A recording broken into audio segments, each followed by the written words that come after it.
Welcome back to BT Murrayfield for the culmination of what has been a superb silver Saturday with 6 finals played so far. We've just witnessed a fantastic Sarah Beanie Cup final, a wonderful advert for the women's game, and now it's the men's turn as Marr and Hawick go head to head in the 25th Scottish Cup final. Can league champions Hawick do the double, a feat they've achieved once before back in 2002, 21 years ago, and pick up this trophy for the third time, or can Marr become the 9th side to have their name etched on the trophy in their first ever Scottish Cup final appearance? Delighted to be joined in commentary this evening by Scotland under-20 forwards coach Fergus Pringle. Delighted to be here, Bruce, and thanks for having me. Really looking forward to the game, to be honest. Haven't seen Hawick play at all this season, and they've had a fantastic season in winning the Premiership, so it looks to be a really good competitive game. Hawick certainly come in as favourites, having gone through the season unbeaten so far. That includes 3 wins over today's opponents, Marr, home and away in the league, and then again home in the league playoff semi-final. They've won twice before here at BT Murrayfield, though they don't like to make things easy for themselves. They won the first Scottish Cup in 1996 with a win over Watsonians by 2 points, followed by that victory in 2002 by a 3-point margin over Glasgow Hawks in extra time. So if you were a betting man, you might say Hawick by 4 points today. They won't thank me for reminding them that they lost heavily to Boroughmuir in their last appearance here in 2005. Marr's only previous Silver Saturday appearance was back in 2013 when they won the National Shield, and they've had a meteoric rise through the ranks of the Scottish club game, going from the West Leagues all the way to winning the Premiership last season. They haven't quite hit the same heights this season, finishing 4th in the league and then losing that playoff semi-final against today's opponents, but their run to the Cup final has seen impressive wins on the road against local rivals Ayr and then league finalists Curry, and they may well have peaked in perfect time for this final. So Fergus, we'll have a look at the teams in just a second. See, the weather on our screen just now looks absolutely horrendous. How do you see this one going? Yeah, listen, I think Hawick have been renowned for having a really strong pack this season, so I think looking at the conditions, it's going to come down to a bit of a forward battle. Team is really trying to get good territory, probably want to make sure they play in the right areas of the park, and I think, if you can get a bit of a ascendancy in the set piece, the scrum and line out, and you can get your kicking game going, you'll have a good chance of coming out on the right side of the score. Well, let's have a look at the two teams.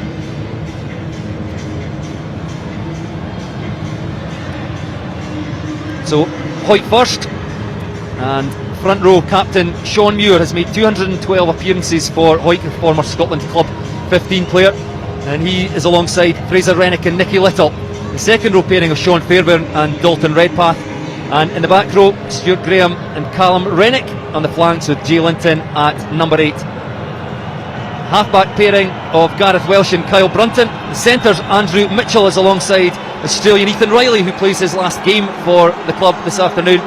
On the wings, Lewis Ferguson and Ronan McKean, and full-back Kirk Ford. Replacements, club captain Matt Carrier, Rory McLeod, Hugh Donaldson, Charlie Welsh, Declan Lightfoot, Grant Huggin and Marcus Brogan. And for Marr,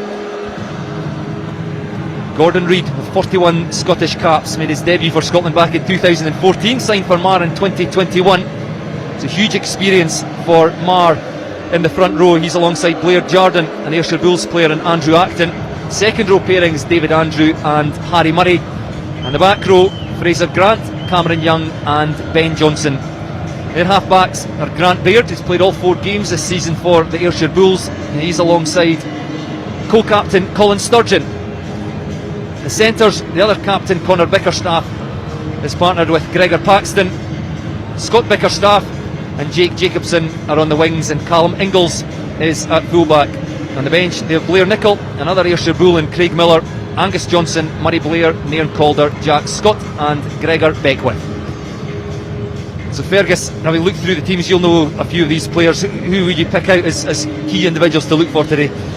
I think both teams will be key players today. Just looking at the conditions, Carl Brunton for Hawick and Colin Sturgeon for Marr. Colin's co-captain of the Marr team, and he's an important leader for the team. So I think those two guys will look just to drive their teams around the park and try and get some field position and play in the right areas of the park.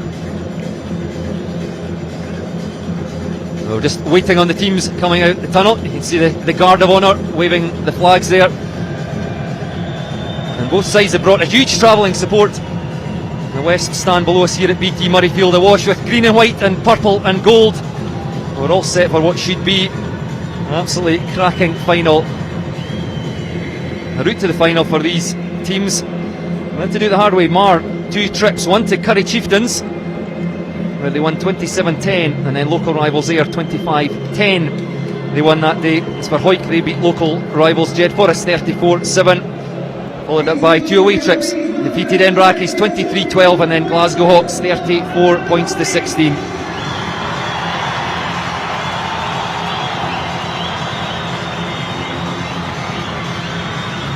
Here come the teams. Hawick led out by their captain Sean Muir. And Marr, Colin Sturgeon leading them out.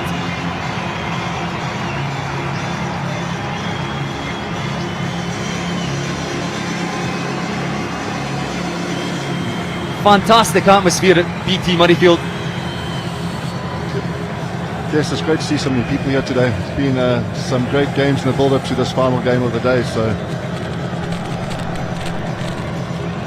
let's hope we can have an exciting close game in this final.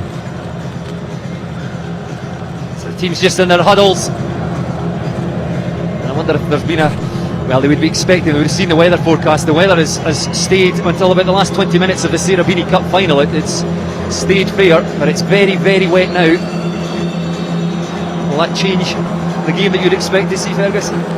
Yes, definitely, and I think both teams will have to play the conditions, and they'll both be very aware of that, and I'm sure they would have had chats and discussions before the game on how they want to adapt their game to these conditions.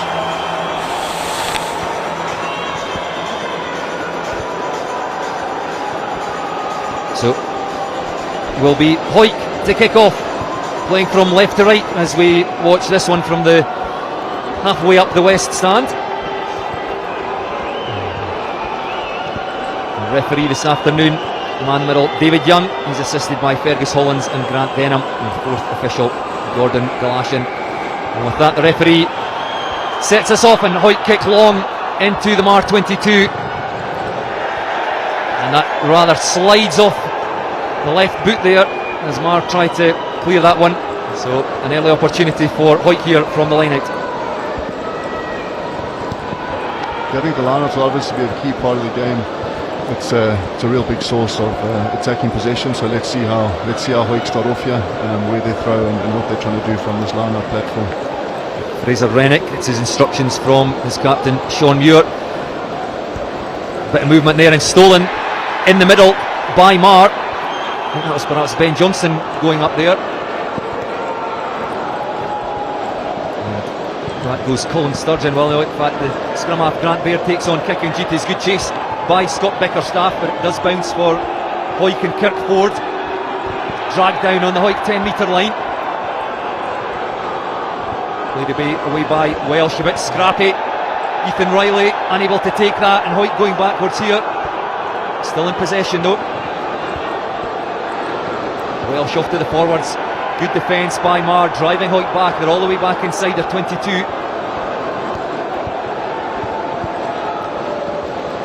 Welsh sends it back to Brunton. And he calms things down and finds a touch up around halfway. Really good line-out still there by Marr. Obviously Hawick trying to hit the back of the line-out, and Marr getting up and stealing that, turning it over and getting back up the field. So it's a good start for Marr there. They'll be happy with that. First line out for Marr. Blair Jardine, Ulster Bulls player, finds his man at the front. Hawick come through and try and spoil that. Dalton Redpath making use of himself, and then the Marr hooker, Blair Jardine, bundled into touch.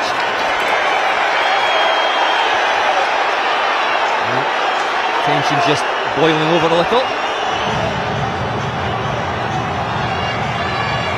Yeah, I think you can already see there's been a couple of little handling mistakes. Hawick just lost that ball backwards there off that first ruck from the kick chase. So I think both teams just need to calm down, settle the nerves, and keep the ball for a few phases and get a bit of rhythm in their game. The referee will want a quick word with his AR here. I imagine it would just be the usual handbags that we're getting nowadays. But yes, I mean, we spoke about the weather, and I think that probably has played its part already. You can see it's going to be difficult handling conditions out there. Yeah, it's good to see a bit of edge in the game. You obviously don't want to see it go over the top, but it's good to have a bit of edge early on. Both teams obviously are right up for this game, and already it looks like it's going to be a big battle out there. The referee just having a quick word with both captains, Sean Muir and his kind of bicker staff.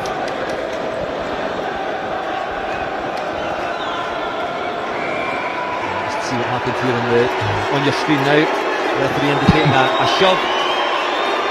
So it initiated everything. One of the Marr players coming in there. Either way, penalty to Hawick, and they just punched that one out into touch, down around the Marr 22.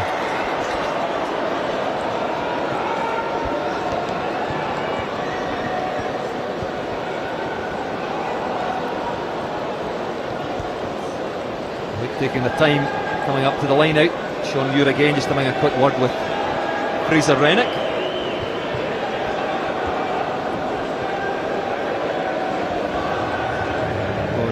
Running repairs, you can see that, running repairs to the referee's communication system as the delay. Look like we're just taking their time over the throw. Yeah, so Hawick have called a 6-man line out here. Looks like they've got a 61, so there's a good chance they'll be driving off this and trying to set a platform to attack. Fraser Rennick, hooker, again stolen by Marr. Two Hawick lineouts, pinched by Marr. Right, it goes to the Marr forwards to make a metre or two, create a better angle. They've taken that outside the 22, so this can go directly into touch. And up it goes. And everybody waits on that one, bouncing, tap back on the Marr side. I think it's been snapped up by one of the Hawick players, so it's Hawick in possession. It's done that Marr 10-metre line. Out to Sean Muir. Welsh in quickly and off to Brunton. Puts boot to ball there and just sends it across field. Taken at the back by Callum Ingalls.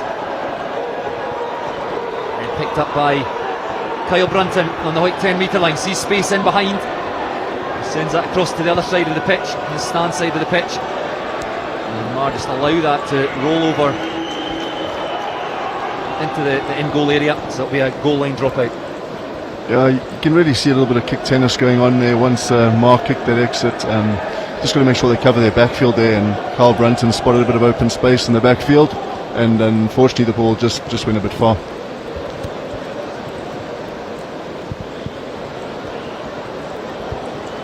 So Marr with the goal line dropout. So it's Bickerstaff with the ball there. Sends that up over halfway with his left foot, picked up by Hawick fullback Kirk Ford. Weighs up his options, decides again to put boot to ball. Difficult conditions. It's not taken cleanly by Marr at the back. I think it will come back on the Marr side though, no knock on. Again a chance for Marr to clear their lines. Mark Baird, Marr scrum half, this time sends it back to Colin Sturgeon. And that one bounces into touch over on the far side of the pitch for a Hawick line out.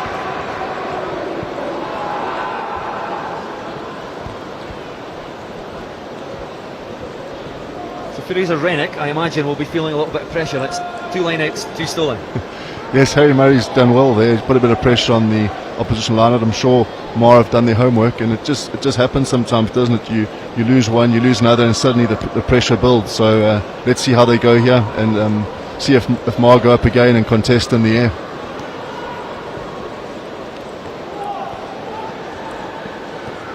So this time taken in the line out, but then dropped by Gareth Welsh. Referee says no knock on, so still Hawick in possession. That's a knock on.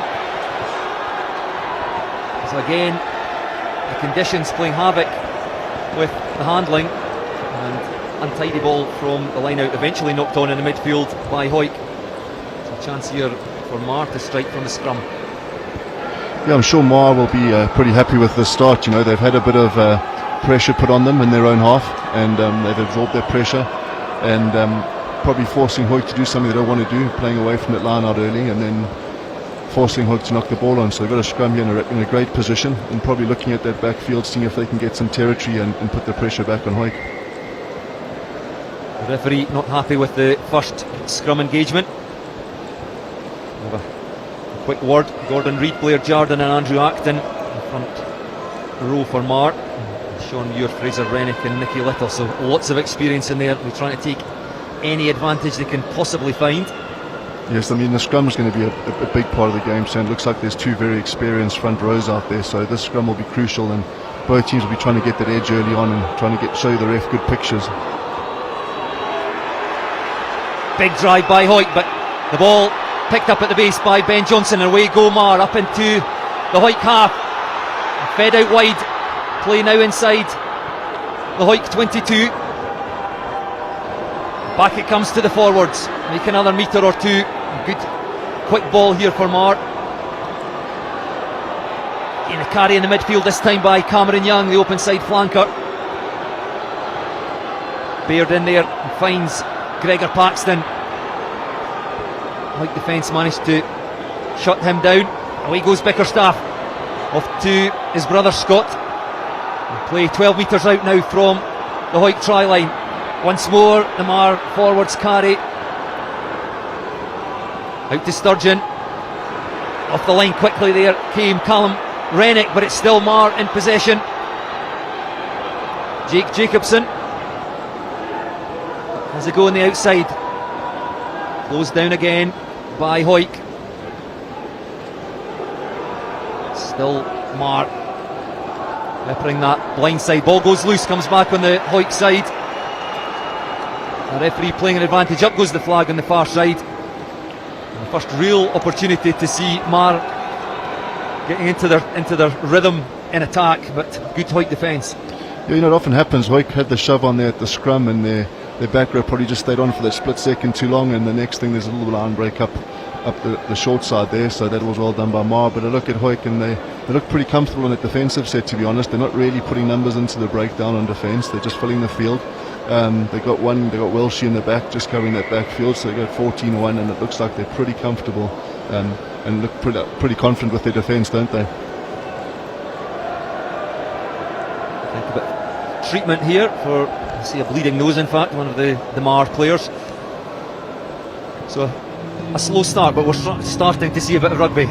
Yes, I think it's obviously it's just a bit different, isn't it? If you get to a final, there's a lot at stake. There'll be a bit of tension, and then with that, the conditions that they don't get every week, you know, playing in this kind of conditions. So I think it's just taking a bit of time to get going, and I think again, like I said earlier, I think territory is going to be really key. You know, if you can play in the right areas, not necessarily even have the ball all the time, play in the right areas and get on the right side of some calls, you'll get a foothold and get in the game. That Marr player coming off for a bit of treatment just to stop the bleeding, so early change made by Marr.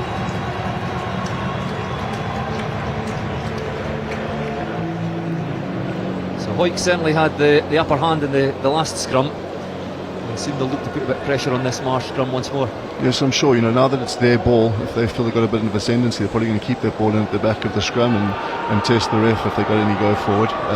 Marr were able to play the last scrum away well on their ball, so let's see how this goes.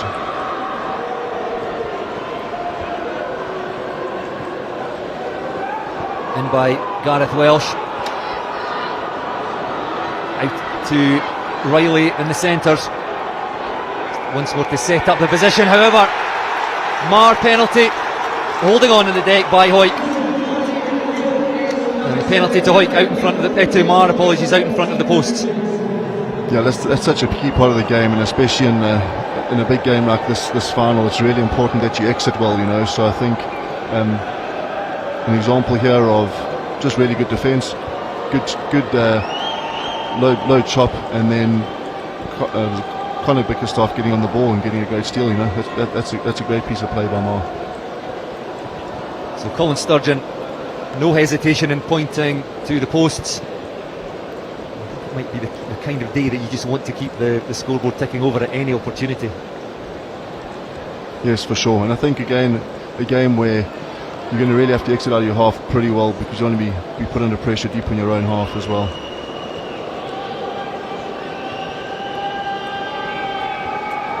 Colin Sturgeon, the second highest point scorer from Boot in the Premiership this season. And Kirkford, the Hawick fullback, in front of him. But no mistake made there by Colin Sturgeon. And it's Marr who opened the scoring here at BT Murrayfield. Marr 3, Hawick 0. Yeah, Marr obviously deciding to try build a bit of scoreboard pressure, going 3-6-9.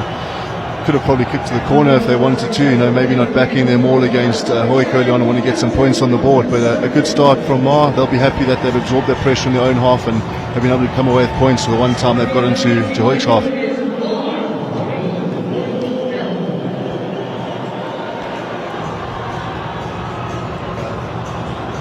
Another change here for Marr.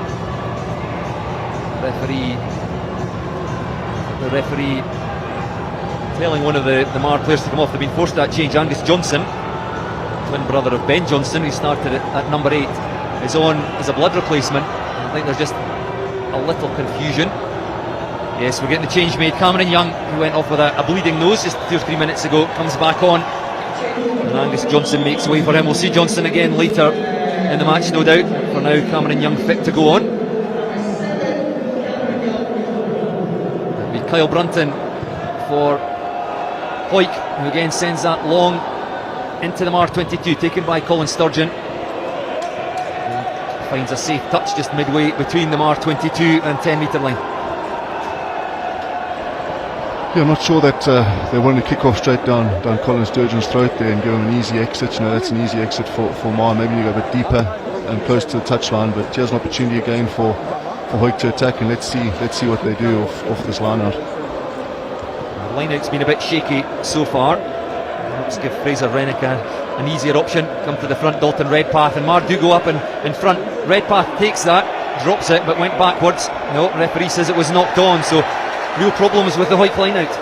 Yeah, so far, I'm looking at Marr's line-out defence, and they're a little bit unorthodox the way that they're trying to defend, and maybe just putting Hawick off. They're blocking that middle option and forcing them forward, and then getting a one-man lift on the jumper when Hawick do come forward. So some good thinking and probably good pre-planning to kind of come in and do your homework and show a couple different pictures to Hawick. But I think Hawick need to just probably get back to some simple options that they're confident taking and go back to basics really. Marr scrum, Grant Baird the man to feed. 4 appearances for Ayrshire goals this season, but back with Marr for this Scottish Cup final. Marr going backwards here. Hawick going off their feet. Marr penalty.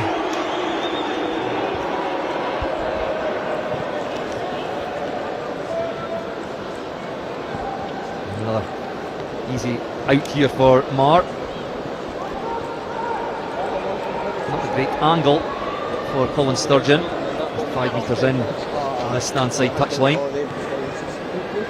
Just a slight pause as one of the Hawick players gets some treatment. Just off to the left of your screen there.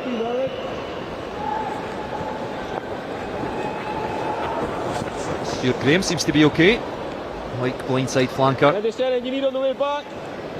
Anything you want on the way back? Palmy sweeps are the best. And that's the left foot, I think, of Bickerstaff, Scott Bickerstaff, that they're using. Brothers Connor at inside centre today, and Scott on the left wing. And Marr making good use of his left boot there.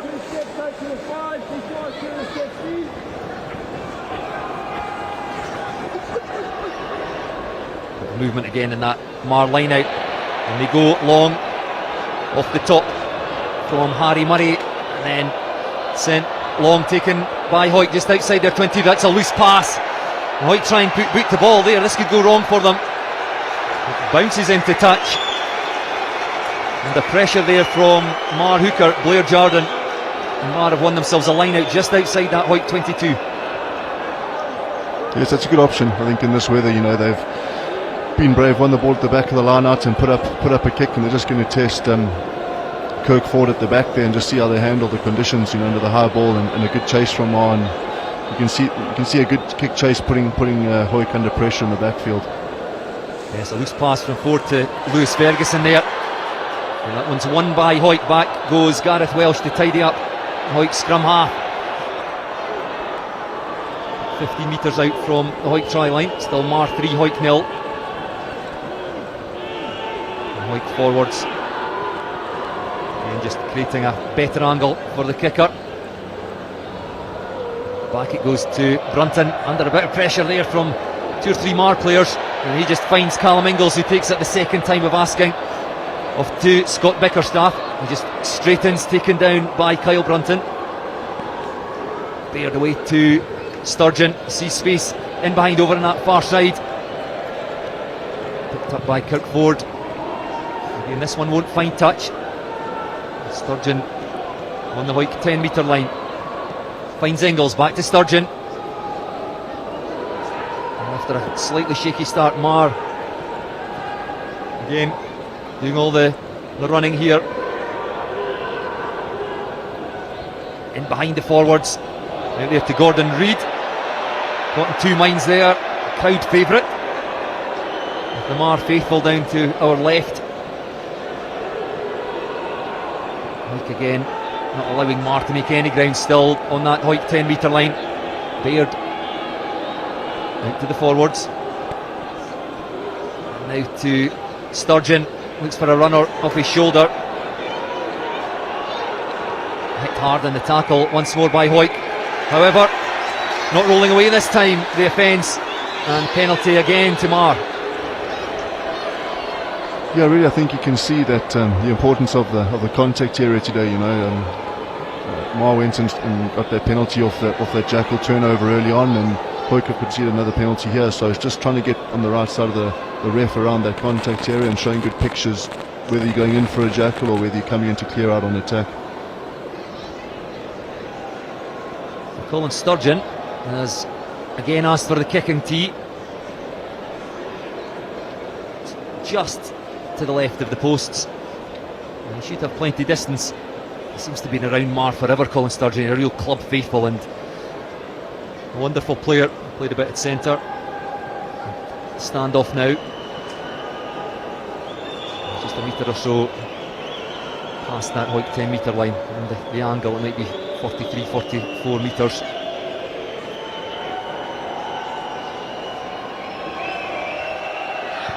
Catches it nicely, it's certainly got the distance and the accuracy. Up go the flags, and second penalty to Colin Sturgeon doubles Marr's score, 6 points to 0. Yeah, they'll be happy with that, and like we said earlier, it's about getting territory and trying to play in the right areas, and so far Marr, when they have got in the Hawick half, they've managed to come away with some points, so they'll be really, really pleased with that, and now they'll be focusing on getting out of their half with a good exit and trying to put some pressure back on Hawick again. Well, they weren't listening to you, Fergus, because again they've picked out Colin Sturgeon with the restart, and he just sends a cracking kick up this left-hand touchline. It takes play just over halfway. Yes, and I think again it's balls back in Hawick's court here to see if they can just get a better set piece platform. They haven't quite got the platform that they want off their line out, and if they can then look to probably turn Marr, get back in Marr's half, or put the ball through the hands and have a crack with an attacking set.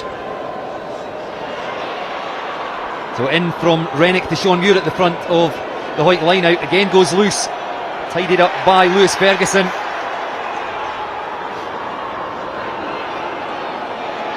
And big tackles by Marr, and they're forced to knock on. It's not quite going Hawick's way, and the Marr crowd getting very animated off to our left here. Yeah, you saw that short line out there that Fraser Rennick threw Sean Muir. It was almost touch and go whether it actually went 5 metres, but that's a throw on the floor, like probably this little change-up play to try and win the ball at the lineouts. They're obviously feeling the pressure, and they've lost a few lineouts now, and it just starts to get in your head a bit, doesn't it? So let's see how the scrum goes, because the scrum is obviously another area that really is usually a weapon for Hawick, and I think they'll want to try and put Marr under pressure and see that as a way of getting themselves back into the game.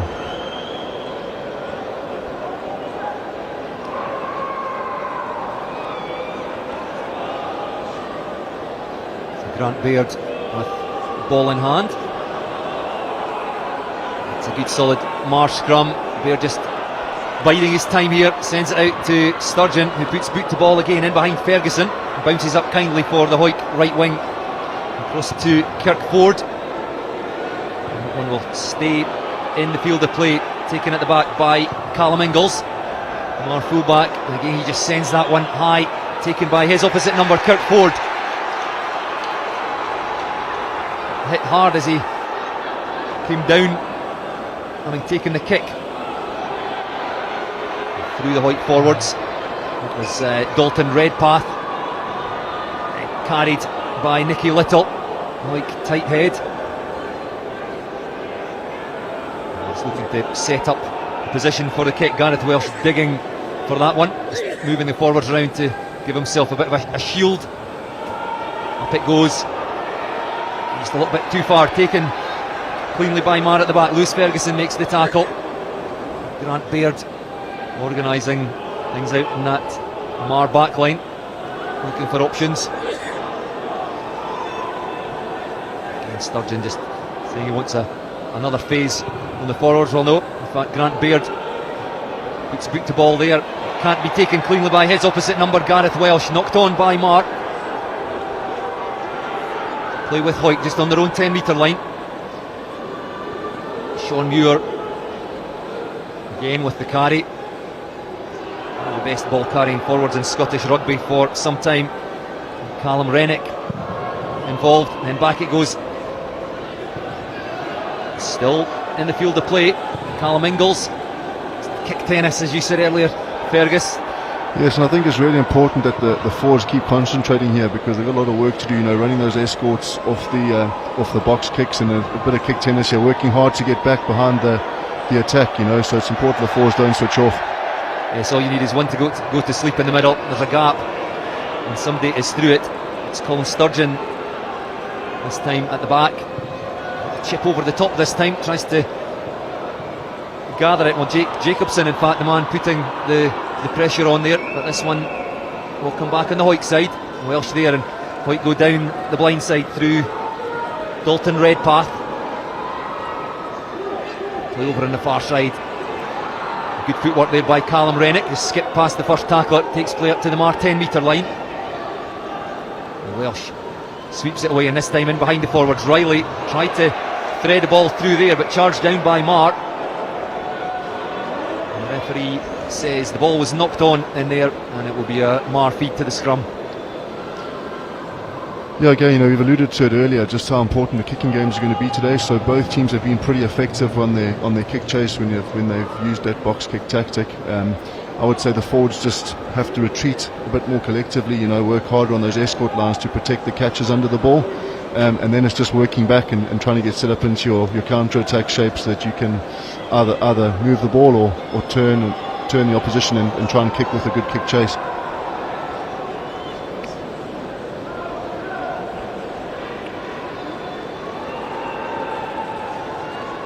Another Marr scrum. We're under pressure from the Hawick scrum. I think it was the first scrum probably, but they've steadied the ship there. They look more solid in the last set piece. Pressure comes on from Hawick this time, but quickly away by Marr, and once again they just go to the boot. However, lack of accuracy there, goes straight into touch. So the line out will be in line with where it was kicked, just on the Marr side of halfway. Yeah, I think it's pretty clear to see, from these first 20 or so minutes, that Hawick have a really strong scrum, don't they? They look pretty dominant on Marr's ball. They're putting Marr under a bit of pressure, although Marr are doing well to get the ball in and away pretty quick. But that also can start to take a toll on the front five, when you're under pressure at the scrum. So a couple of the Marr tight five already walking around the pitch, and Hawick will be looking to keep putting pressure on them at scrum. Fraser Rennick finds Redpath in there. The ball squirts out again on that line out drive. Hawick have retained possession. A little scrappy. A lot of forwards waiting. Tip on to Callum Rennick. Play just on that Marr 10 metre line. Centre field options both ways. They go to the left, and Nicky Little to Sean Muir. Up goes the flag over on the far side. Hawick running out of space, running into touch. And it will be a Marr throw to the line out, just midway between their own 22 and 10 metre line. Yeah, Sean Muir has been a bit prominent on his ball carries, really, hasn't he? He's really getting himself in the game in phase attack. And again, it looks to me like when Hawick get a few phases going, they do put Marr under pressure, and they're starting to get some gain lines. So they'll be pretty confident that if they can get the ball and keep the ball for phases, that they can put Marr under pressure and go score some points.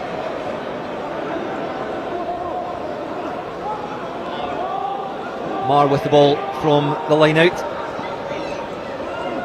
And out to the forwards just for an extra phase. Colin Sturgeon drops back.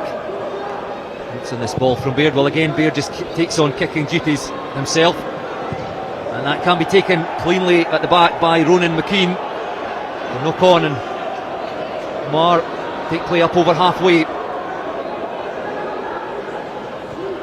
Ball out the back of that forward pod as Marr try and get the ball wide. Charged down there by Hawick. Can't be taken cleanly. Sturgeon, ball goes loose, still Hawick in possession. Andrew Mitchell picks it up. And Hawick now 5 metres away from that Marr try line. The Marr defence hurrying back. And Hawick have stacked the short side here.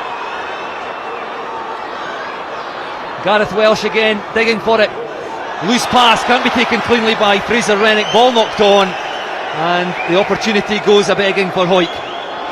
Yeah, a little bit of uncertainty there from Marr. You know, they kind of put the ball through their hands, then decided to kick, and it was kind of half towards touch. There wasn't really a little kick through on the floor, and good charge done by Hawick, good pressure flooding through. And like we said before, if they can just keep a hold of the ball, they looked really dangerous there. Marr looked really tight on defence. There's a fair bit of space on the edge, so if Hawick can just keep a hold of that ball for a few more phases, they'll definitely have Marr under pressure, and I'll be confident they can go score some points.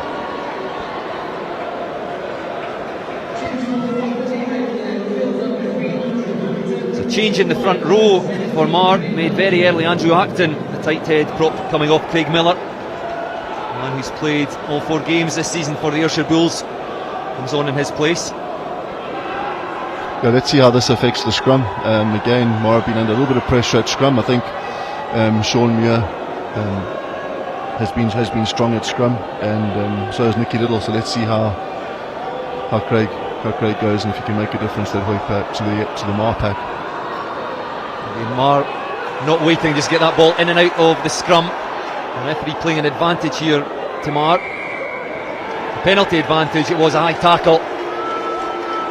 Again, just allows Marr an easy way out of their own 22. Yeah, you know, Marr have got a couple of opportunities down in Hawick's half, really. A lot of the game has been played in Marr's own half, but just something Hawick need to just tidy up their discipline. You know, when they get down there, it's really important that they try to come away with something. So hopefully if they can stop giving away these what you'd call probably cheap penalties, they'll just stay down there and keep putting pressure on. So Scott Bickerstaff with the kick to touch. Around about that Marr 10 metre line. We Marr throw in to the line out.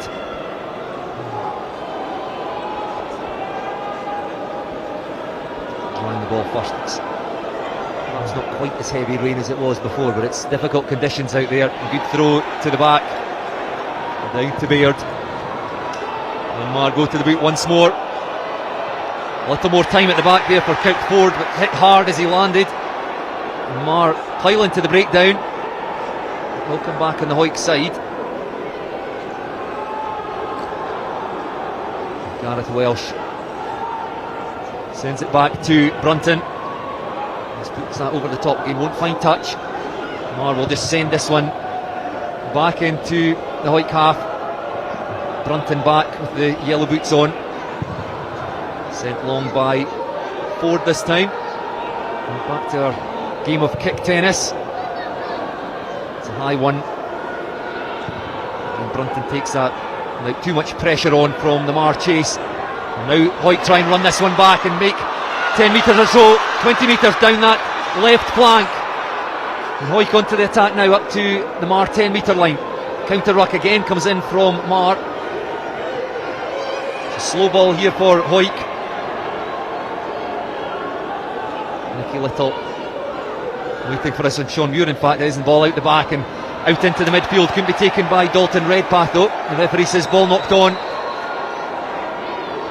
And Marr playing advantage. Grant Baird puts that ball over the top of his left foot and that bounces into touch on the Hawick 22. Good kick there by the Marr scrum half, again from a Hawick mistake in the midfield.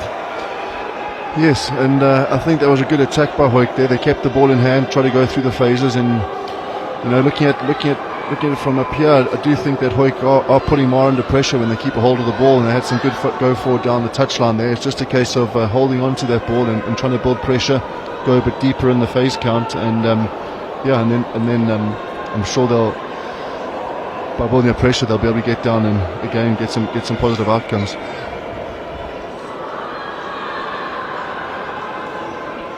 Fraser Rennick, the Hawick hooker. 5-man line out here for Hawick. Taken by Dalton Redpath.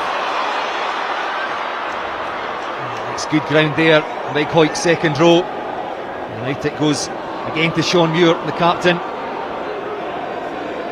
doing the carrying duties. Back it goes from Welsh to Brunton. And the Hawick stand-off opting to keep that in the field of play, taken by Callum Ingalls. Just pushes Hawick back into the 22, couldn't be taken cleanly by Hawick. And again, that one will stay in the field of play. Well, no, in fact, it beats Ingalls to it, into touch over on the far side of the pitch. The Marr throw just on halfway. Yeah, I think Marr probably just edging the kicking battle a bit. I think they've been consistent with Colin Sturgeon and Callum Ingalls have actually kicked pretty well. Grant Baird's had a few good box kicks as well that they've chased well, and I think they're probably just edging the kicking battle. And again, line out, they've edged the line out a bit. The line out looks pretty strong. I've been pretty impressed with Harry Murray on attack and defence at line out, and I'll say Hawick have had a bit of an edge at scrum, so let's see what happens, and if they can use this that kicking battle advantage and the line out to go and get some more points. So up it goes from Colin Sturgeon from line out ball. Mark called by Kirkford, a little bit shakily at the back.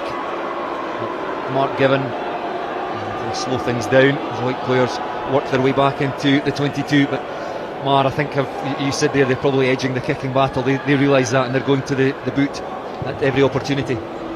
Yeah, I think just that last one, maybe, yes, if you're going to kick off that first phase, you maybe just want to make sure you have your chase organised and you get some pressure. That kick went maybe a little bit far, and Kirkford just had that time to mark the ball and kick it back out. So, it's about kicking well, but also the chase makes the kick. So if they can get a really good kick chase, it's going to make the kicks even better. So Marr line out. Missed this time. The line out's been good, but that one goes over the back and snapped up by Fraser Rennick, the Hawick hooker. In goes Sean Fairbairn to clear out there. The referee said that as Marr tried to steal that one back, hands on the ground first and then back onto the ball. Penalty Hawick.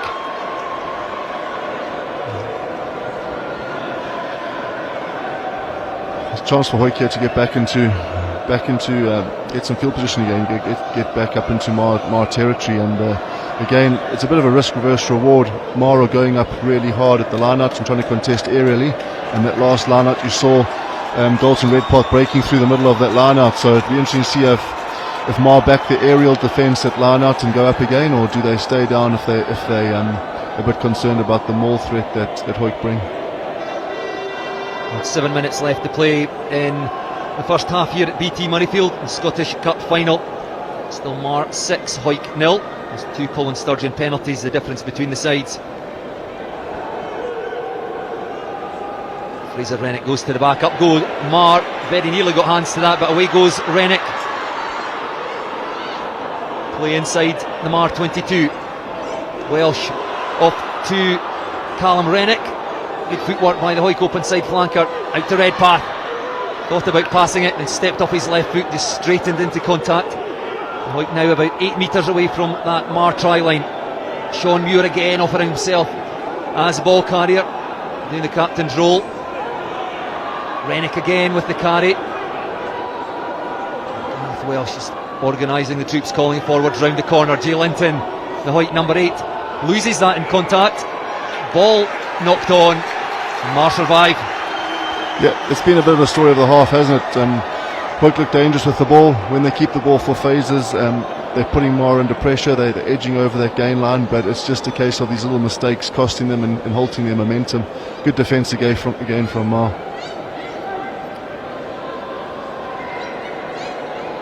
We see the replay there from the posts, and it was Linton as he drove into contact, just lost possession. Be disappointed. It's a great season, big Hawick number 8, big future ahead of him. Played for Newcastle Falcons against the Southern Knights in a friendly this year. 23 years old. Been impressed with the Hawick forwards, stepping up to carry. You can see they've got some good ball carriers in their pack, haven't they? So they play a lot of 9 and they get round the corner and carry really hard. So I'm impressed with the work rate of the forwards of Hawick when they do have ball and do have possession. It's just a couple of little mistakes that they'll want to cut out from their game.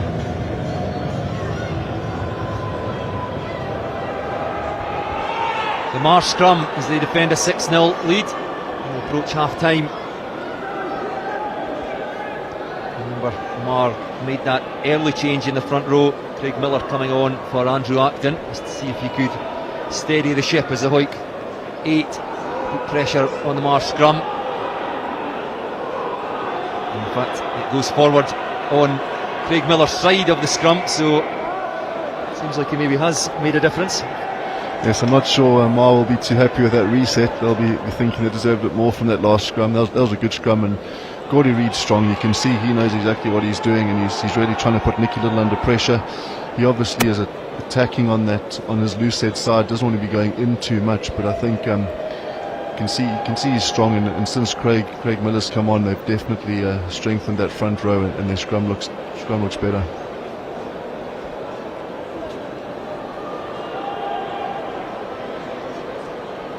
I imagine they will have another go at that Hawick scrum. You see Gordon Reid on this side of the scrum for Marr, Millar on the other side. However, pressure on from Hawick this time, and they do win the penalty.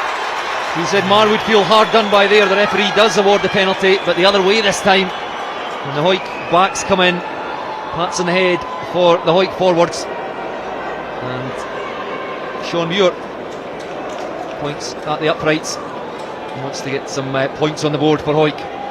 Yes, Hawick are really attacking up that loose head side and trying to put them under pressure, and it's a tough call. You're forcing the ref to make a decision, because you can look at that and say, actually, you're walking around and you're going around the outside of that tight head, but because they edged forward and looked like they had that dominance, you rewarded Hawick for it, And interesting here that Hawick are taking the shot at goal and taking the points while they're on offer. So Kirkford, 137 points from the boot, highest in the Premiership this season, the 27-year-old. And he makes no mistake and gets his side Hawick on the board. It's Marr 6, Hawick 3, 4 minutes to half time.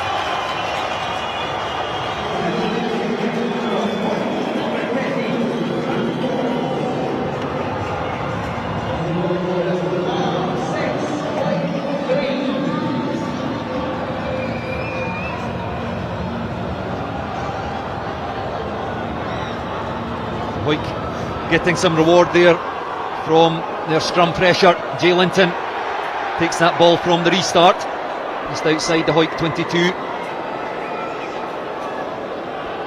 Gareth Welsh again just taking his time, setting up his forwards. Sean Muir in front of him. Challenged there by Lewis Ferguson, couldn't be taken cleanly. Knock on by the Hawick right wing, and Callum Ingalls tidies up for Marr. Side entry there by Hawick, penalty Marr. Yes, I think refs are looking at these as, aren't they? Those hold up choke tackles. They don't want players running in from any side and just smashing into it. They want them to come from the back foot. So again, an unnecessary penalty given away there by Hawick.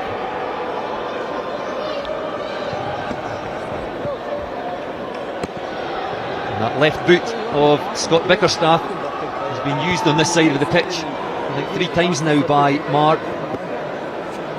Just nudges his side further up the stand side touchline. Yeah, Marr throw into the line out, just midway between the Hawick 22 and 10 metre line. Can Marr strike before half time? Can't be taken cleanly in the middle of the line out. Falls for Ben Johnston though, the Marr number 8. But no, Hawick have managed to snaffle that one. Gareth Welsh with Brunton behind him, but Welsh will take on the kicking duties. Sends that up over to Marr players trying to charge him down. Just finds Ingles at the back again, hit hard in the tackle by Callum Rennick. Still with Marr and Baird.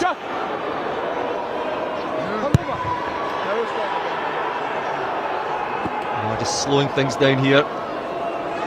In the corner comes Blair Jordan, tackled by Dalton Redpath. It makes good ground.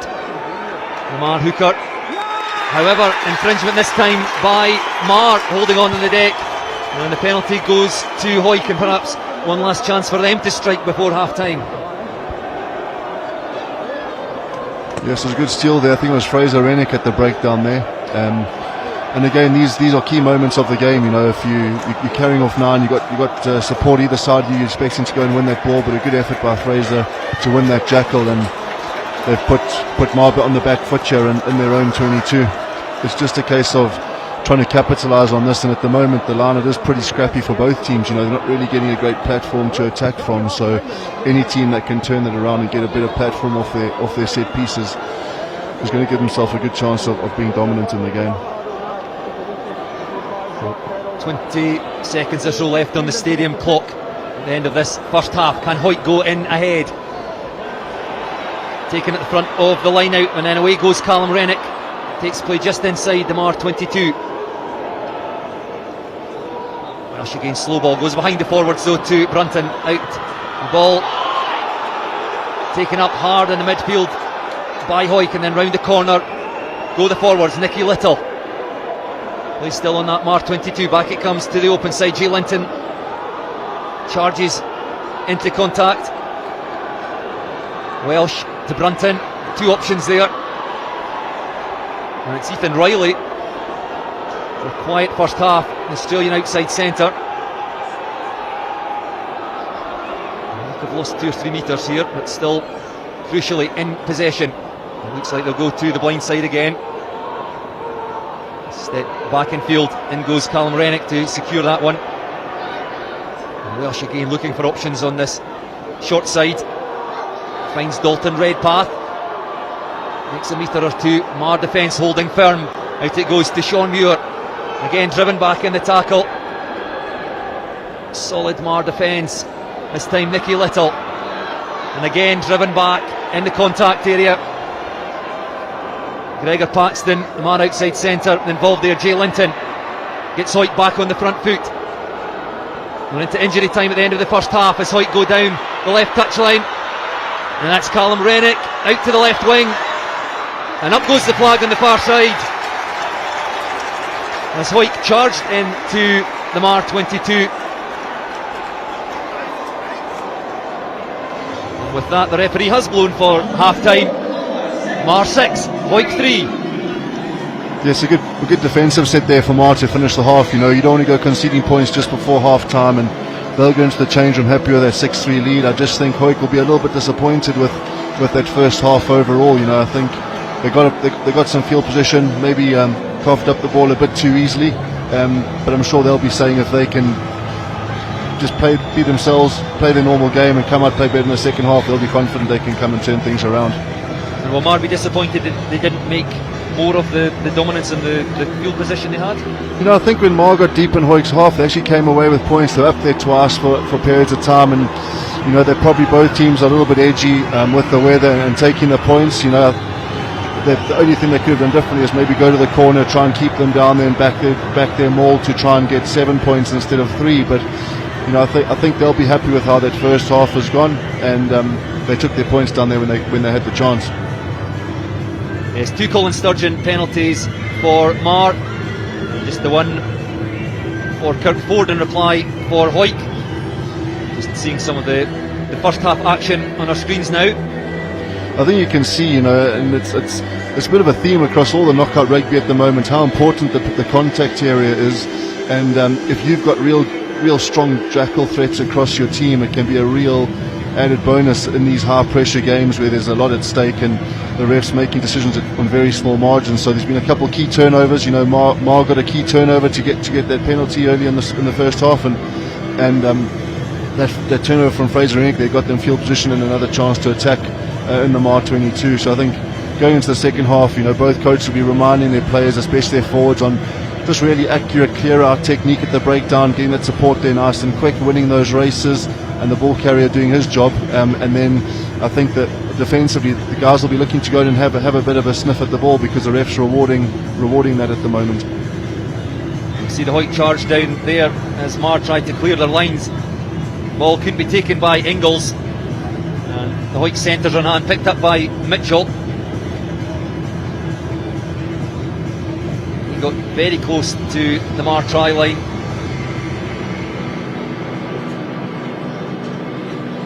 Yes, there's a lot of Hawick forwards offering themselves up to carry, having the Dalton Redpass being quite prominent, Sean Muir's being quite prominent with his carrying, and so has Jay Linton. So when they do get the ball and they go through the phases, they look like a real threat, that Hawick pack, and they've got some really strong ball carriers in there, haven't they? The penalty there, and you felt Marr were perhaps hard done by the scrum. Immediately before that it was reset, and Marr were clearly dominant. Could have perhaps been a penalty to them, and the following scrum, Hawick were awarded the penalty, from which Kirk Ford kicked their 3 points. So Marr be a little disappointed in that. Yeah, I think Hawick, to be fair to them, that they showed a bit of go forward at that scrum. And some of these calls there are tight calls and tough calls to make. I think the theme for the first half, looking at the first half, is you could probably say Marr edged the line out battle a bit, and put Hawick under pressure, and Hawick were just slightly more dominant when it came to scrum. So it's kind of evened itself out. They've obviously got those points from the penalty, but it hasn't had too big another impact in the game. Half time then here at BT Murrayfield in the Scottish Cup final. It's Hawick 3, Marr 6.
And out come the sides for the second half at BT Murrayfield. The last 40 minutes of Silver Saturday. It's all still to play for in the Scottish Cup final. Marr leading 6 points to 3 against Hawick.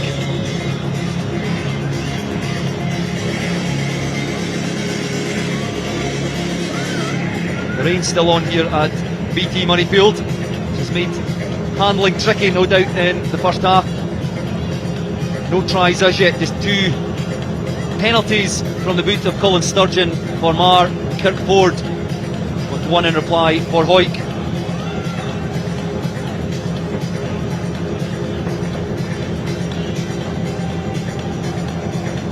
Fergus, put you on the spot, how do you see this second half going? Well, to be honest, I don't know the teams too well, but I think a really key part of this game is just the work rate and the effort of the forwards, and especially the front five. You know, with all the kicking going on, they're going to have to work really hard. And I think it could come down to, if it's a tight game, could come down to a couple key moments. You know, big moments with a penalty here or there, or a big moment at a line break or something. So let's see how it goes. But I think at the moment, to be honest, it's pretty tough to call. Well, a mistake from the kick-off by Marr, straight out into touch on the far side of the field, and it will be Hawick scrum. Yeah, I noticed those last couple scrums there, you know, when Hawick got a penalty, Sean Muir got reward for a strong scrum on the loose head side, and it'll be interesting to see now how the scrum goes, because it's going to be a very important part of the second half, you know, for the forward packs to try and get some dominance in the game.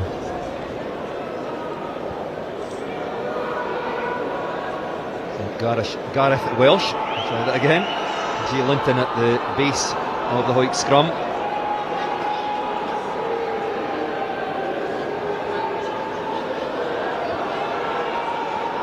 It's a rock solid scrum for Hawick, allows him to play it away to the left hand side. Brunton puts boot to ball, picked up by Jake Jacobson, Marr right winger, and Ford allows that one to bounce. It bounces kindly for him, but invites the Marr chasers onto him.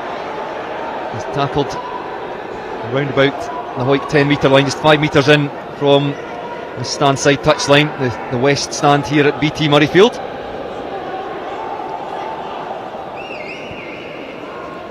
As Welsh just threads it back through the legs of the forwards. Yeah, I'm not sure he's allowed to roll the ball back with his hand all the way down that ruck, but I'm not sure that David Young, the ref, was looking too closely. Taken by Ingalls at the back for Marr. If it goes to Craig Millar, the new man on in the Marr front row. It'll be Grant Baird with his left foot. He sends this one down into Hawick territory. Forward comes Ford to take that one. Back where we started, just 15 metres in from the touchline, on the Hawick 10 metre line, and Sean Muir goes in at the scrum half. Good carry by the Hawick forwards, just make 2 or 3 metres, although in come the Marr defence just to bring a halt to that. And back it goes to Ethan Riley. He's been outstanding this season in the Premiership, 3 Player of the Match awards, played 12 league games for the Greens. Good chase by Marr, but this will come back on the Hawick side. Slow ball. Sean Fairbairn looked like he was going to play scrum half there. And eventually it's Nicky Little who passes the ball out. Very slow here for Hawick, allows Gareth Welsh to get back to his feet. He was in the bottom of that previous breakdown. Sends it back to his half-back partner Kyle Brunton, who again just goes to the skies off his left boot. Can't be taken cleanly by Jacobson. Hacked ahead by Ronan McKean, and he's got the gas. And McKean goes over, and that's the first try of the game. Ronan McKean, who scored the match-winning try against Curry in the Premiership final, goes over for our first try of the afternoon, and Hawick have taken the lead for the first time in this match. You know, Bruce, you said it before, didn't we, about the kicking game and how important those contestable kicks are going to be, and just one there that wasn't really dealt with, and the ball bounces loose. A great kick through by Ronan McKean, and he did definitely show a turn of pace there.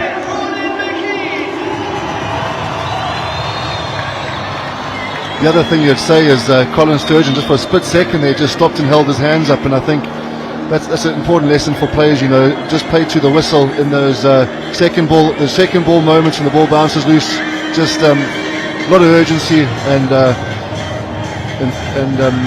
speed. Just speed of thought will help you. So they just hesitate for a split second, didn't they?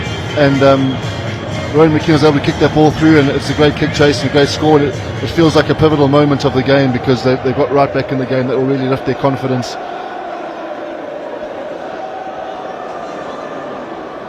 Kirkford tasked with adding the extras from out wide.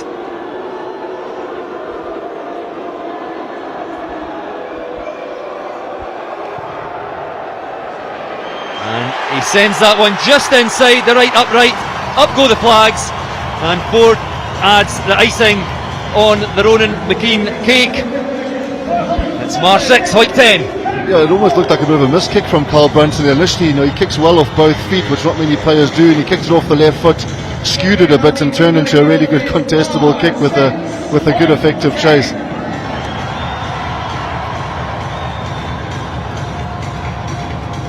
So Hawick get their noses in front 5 minutes into the second half. Taken by Fairbairn from the Marr restart. Against, charged down in fact as Welsh tried to put that one over the top. Just rolls into touch inside the Hawick 22. It is a Hawick throw into the line out, but scrappy play by Hawick. Be looking to exit perhaps a little more cleanly than that after the try. Yes, it's something I've noticed. I think Hawick just looked more comfortable exiting off 10 or 13. Ethan Riley there is an outlet, whereas Welshie the 9 maybe hasn't been as confident with his box kicking, and I see Grant Baird from Marr, he's been confident to kick those contestables. So a bit of a trend that's developed in this game is kicking off Carl Brunton and Ethan Riley as opposed to through Gareth Welsh off 9. So quickly off the top of the line out into the midfield, and Callum Rennick for Hawick makes good ground. Counter ruck by Marr, illegal though. And penalty to Hawick. Yeah, it just seems to feel like a bit of a momentum swing here. Hawick have got a little bit of confidence. They a really strong carry there by Jane Littleton initially from the kickoff, and then Callum Rennick another really strong carry there. So they're starting to get a bit of wind in their sails, Hawick, and starting to get some go forward and put the Marr defence under pressure. Callum Rennick's carried well, actually, former Southern Knights player, open side flanker for Hawick. Yes, I remember Callum as a youngster being a talented hooker, and obviously now at Hawick they've got a lot of hookers, with Fraser Rennick, Matt Carrier's on the bench, Ross Graham's been playing for them in the season, so he's obviously found a home for himself at 7, and he's a very good rugby player, isn't he? Again, it will be Fraser Rennick to throw in. Scrappy ball, bounces back for Ethan Riley on the Hawick side. Australian outside centre. I think it comes for Gareth Welsh down the right hand side. Hawick go with Kirkford, just stabs a kick through into the Marr 22, picked up by Callum Ingalls at the back, charged down again by Hawick, snapped up by Rennick the hooker, and over goes Rennick under the posts for Hawick. Try number 2 from a Marr mistake, and it's Marr 6, Hawick 15. Yes, one of the key things when you are going to exit with kick is just kick on your terms and make sure you're not under real pressure when you are kicking. So they probably need to carry that ball in, set it up again and slow it down and get a bit of a chase platform to go. But really good reactions there from Fraser Rennick, just shows his experience. Ball bounces loose and they're down in the right area of the park and able to go and take advantage of the opportunity.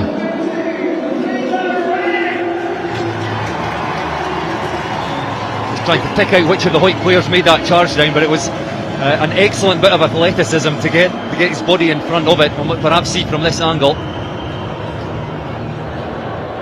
It looked to me a bit like Stuart Graham potentially, the number 6, but whoever it was, again another Hawick forward, really impressive charge down, and then Fraser capitalising on that opportunity.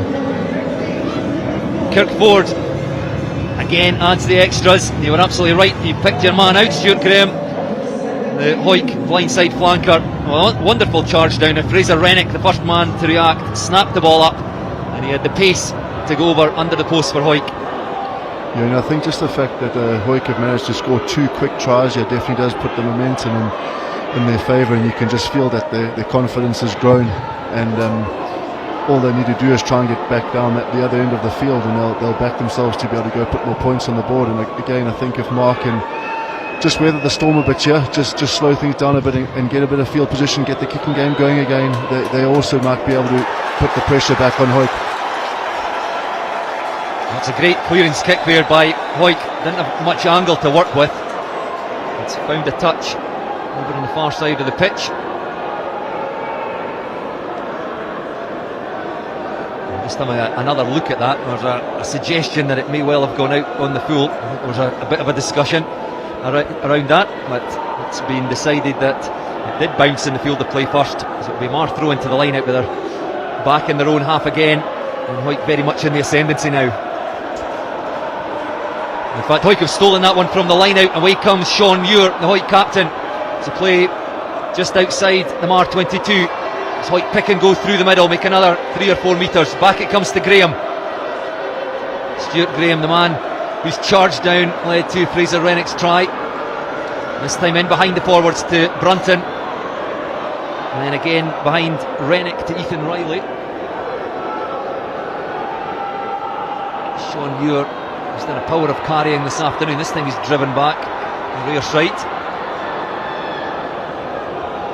Welsh out again to the forwards. And Hawick ball carriers becoming more and more prominent out to Riley. And finds his centre partner Mitchell, who just threads the ball through and almost picked up by Lewis Ferguson. But the ball lost as the Hawick right winger tried to pluck that one from the air. And a knock on by Hawick, Marr scrum. There's a smart bit of play by Hawick there, they've got the ball onto the edge and they've threaded it through there, Andrew Mitchell, and really close to taking that and putting on real pressure. But even if they don't win that ball back, Marr have the ball and they're under pressure again, so it's a commonly used tactic, just getting the ball to the edge, threading it through and deep in the opposition half, and then you put the pressure back on the defending team. Well, the first half may have lacked in excitement. We've certainly made up for in the first 11 minutes of the second half. Yes, the first 3 or 4 minutes of the first half was just box kick after box kick, and you sat here thinking, well, is this going to be the kind of the story of the half? But that opportunistic try that Hawick got kind of turned things, and they've just really felt that they grew in confidence, got a bit of momentum, and the game has changed a lot since those first 3 or 4 minutes of the half. Penalty at the scrum though, awarded to Marr. A chance for them just to clear their lines.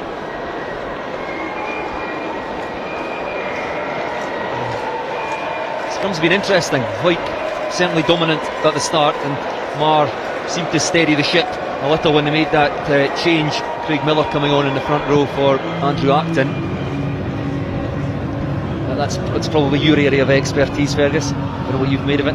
Yeah, I didn't see that scrum too closely, but one thing I have noticed just with regards to both forward packs is just the work rate and energy and effort of the Hawick pack. You can see forwards offering themselves up to carry time and again. Jay Linton's has had a couple of very dominant carries, Callum Rennick, Fraser Rennick, Sean Muir, so they really are getting over the gain line consistently and putting Marr on the back foot, and it does take its toll on the pack. So I think Hawick have definitely lifted the intensity of the game. They've definitely lifted that physicality in the second half, and let's see if they can maintain that.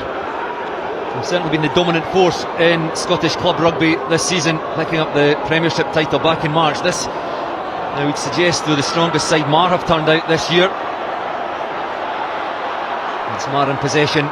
It's midway between their own 22 and 10 metre line. Hawick 17, Marr 6 the score. 12 minutes played in the second half. Back it goes from Baird to one of the forwards getting out of the way before he could find his half-back partner Colin Sturgeon. Round the corner comes Craig Millar. Ball lost though, snapped up by Hawick, and Gareth Welsh comes away, finds Riley, getting himself involved much more in this second half for Hawick. Takes play just the edge of the Marr 22, out to the forwards again, and through the first tackle goes Callum Rennick, dives into the Marr 22. Snapped up though by Marr.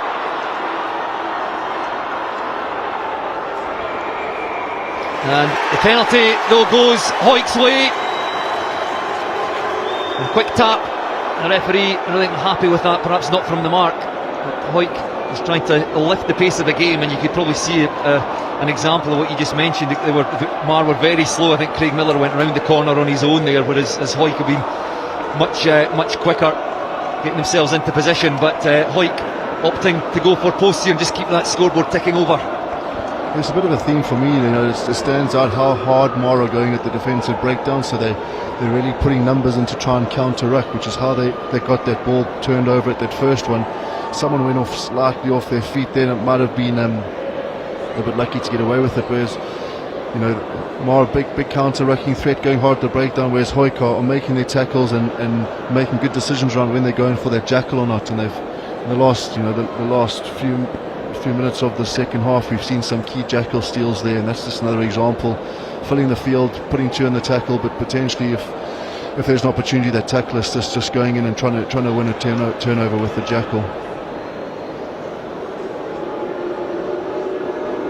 Kirkford standing over this one. This should be a fairly regulation kick for the Hawick fullback, and up go the flags once again. Marr 6, Hawick 20.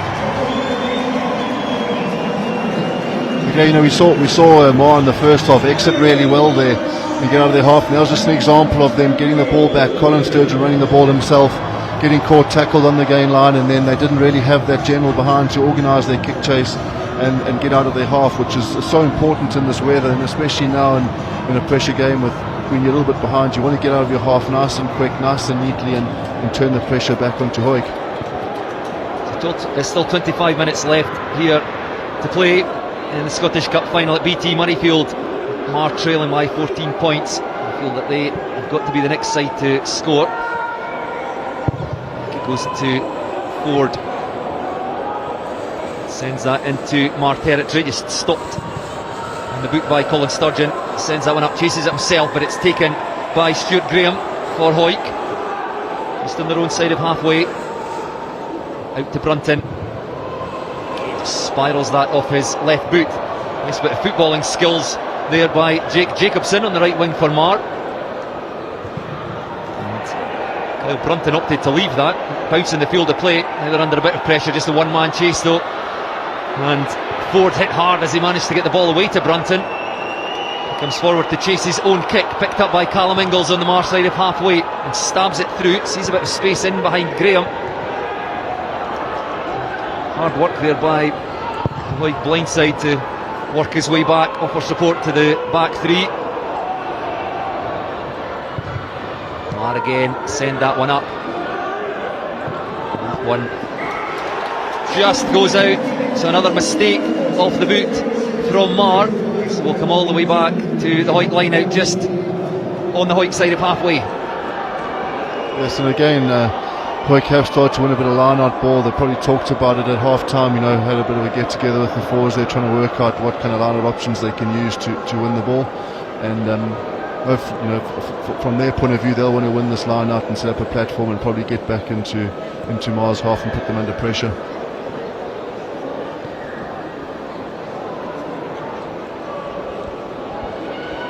Quick chat among the Hawick forwards. What their options are here as Marr make a change. Jack Scott coming on.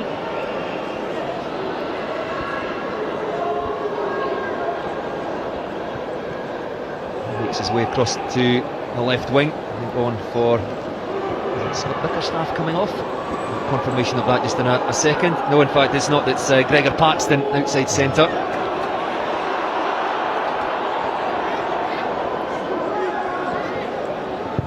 Back it goes to Ford, who sends that as high as he can, and nobody comfortable taking that. Eventually Callum Ingalls comes forward and takes it, the Marr fullback.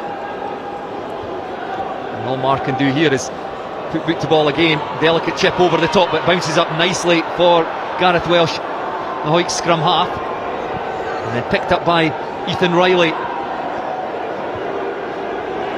Hawick with possession just on halfway. A loud blast in the whistle, Marr not releasing, and Hawick with the penalty, which again will allow them the opportunity just to get this ball into the Marr 22.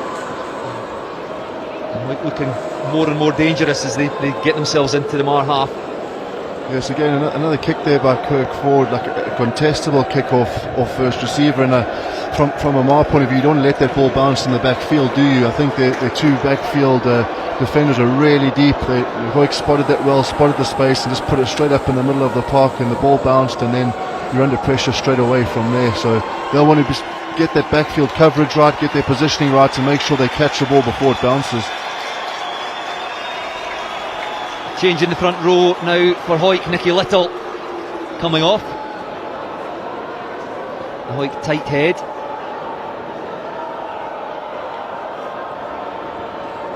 Trying to see who's come on. I think Rory McLeod. The line out, around comes try scorer Fraser Rennick. Hawick deep inside the Marr 22. Once more Welsh out the back door, and good quick hands here for Hawick. There could be space down that right touch line. And Hawick stopped about 5 metres short of that Marr try line. Another score here for Hawick will make things very difficult for Marr to come back into the Scottish Cup final. Slower ball here for Welsh. Back to Brunton. We've got three options as Hawick stride through the contact. Brunton drops that ball off to Andrew Mitchell. And slow ball. Welsh just asking the Hawick forwards to come round the corner. Jay Linton makes another metre or two. Goes Graham to secure possession. And Hawick switch direction back to the new man, Rory McLeod. On in the front row in the last 20 minutes or so. Now there could be space. Riley. Hawick just probing for holes. The Marr defence holding firm for now, strung across their own 5 metre line. Back they come to the right, tip on there to Muir, the Hawick captain.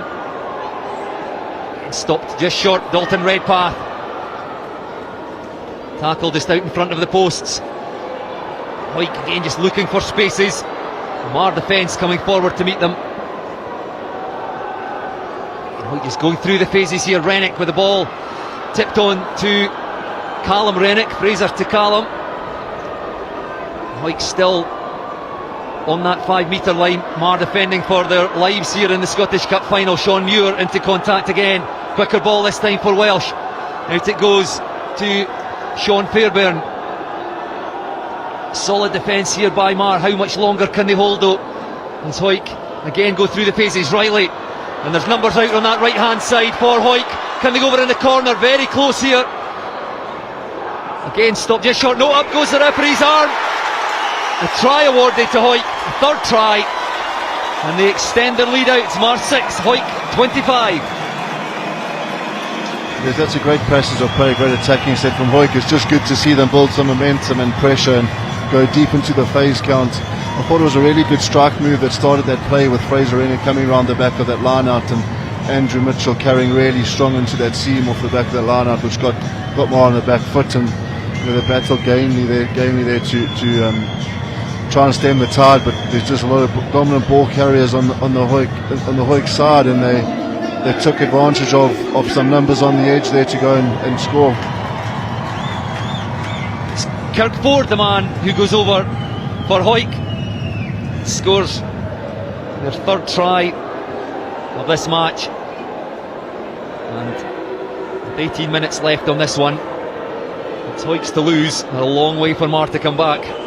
Yeah, I thought Carl Brunton's been quite good at just getting the ball. They've been a bit braver, Hawick, in the second half, and trying to play a bit and trying to move the ball, which they've done well. And Carl Brunton there, standoff, just holding his feet, letting the rushing defence put themselves under pressure in a sense, and then he's able to get the ball away really quick and release the outside backs. And I think what we're starting to see here with Hawick is some of their strong players coming into the game. Fraser Rennick, Andrew Mitchell, Ethan Riley, both been really impressive.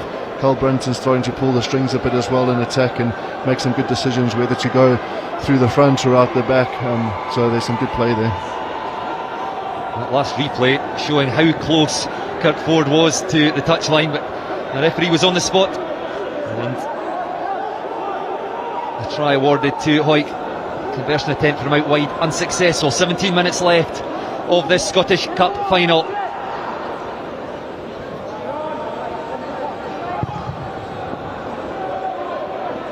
Just coming off the side of Ford's boot. Marr line it just outside the Hawick 22. If Marr any chance of getting themselves back into this game, they really have to score now. Yes, and I think the big turning point was those 2 quick tries, you know, in the second half. Really, you could just see lifted Hawick, lifted their tempo, lifted their everything that they did, you know, just went up a level. So it's going to be a tough ask for Marr to come back into this, but it starts with just doing the basics well, trying to win some good quality ball at set piece and keep the ball through the phases and try to apply some pressure to Hawick. But you know, even in the first half, when I saw Hawick defending in the first half, you can see they're a good defensive outfit, they're confident in their defence, and they're going to be difficult to break down. It's Marr in possession, just on that Hawick 22, Craig Millar. Again tackling for the second time in this passage of play. Just knocked back. And the Hawick defence come up very quickly. And all that Conor Bickerstaff can do is just straight and take that ball into contact. And goes Baird again, finds Sturgeon, looks for Ben Johnston, running off his shoulder, the big Marr number 8. Tackled centre field. The referee, I think, playing advantage, a penalty advantage. And Marr looking to play this quickly. As Johnston takes it, and he's driven up there. The referee might want another look at that one. Allows play to go on. Sturgeon out the back, a chance here for Marr, and Bickerstaff bumps off 2 Hawick players, and over goes Bickerstaff. And is that the spark that Marr needs to get themselves back into this Scottish Cup final? Marr 11, Hawick 25. Yeah, you know, that's probably the first time we've seen Marr keep the ball through the phases and actually try and move the ball out a couple channels towards the edge, and it's a great run there by Conor Bickerstaff. Broke a couple tackles, and it just shows what you can do if you have a bit of attacking intent and a bit of attacking mindset to have a go, and they've done well.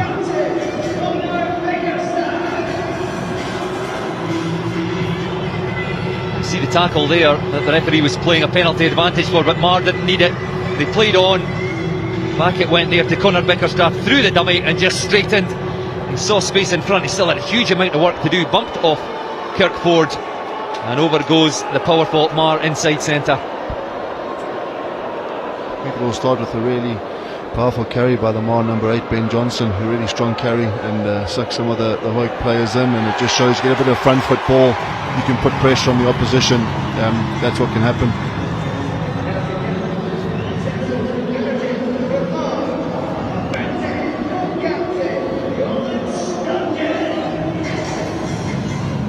So if everybody within BT Murrayfield thought that this final was over a couple of minutes ago, Marr certainly have other ideas. Still 12 points the Hawick advantage.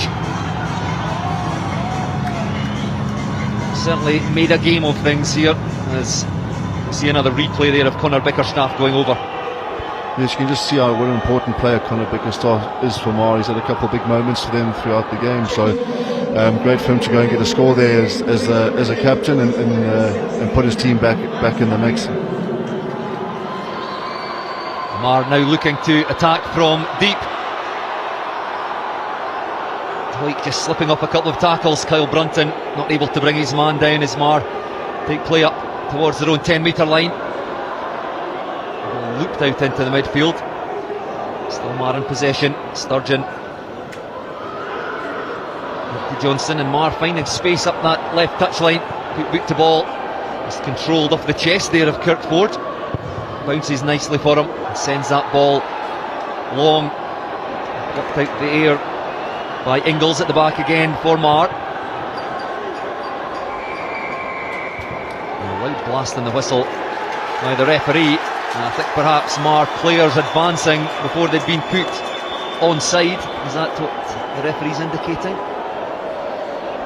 Yes, I just think it's those forwards in the middle of the pitch. You know, when you start getting into these kicking duels, some of them decide to have a bit of a rest. You really got to work back. You really got to work hard to get out that 10-metre radius from the kick and get out of the way. But I think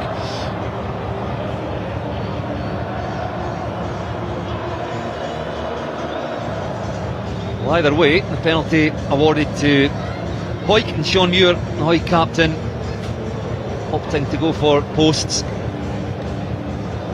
want to take the difference between the sides to beyond that 14 point, that 2 tries.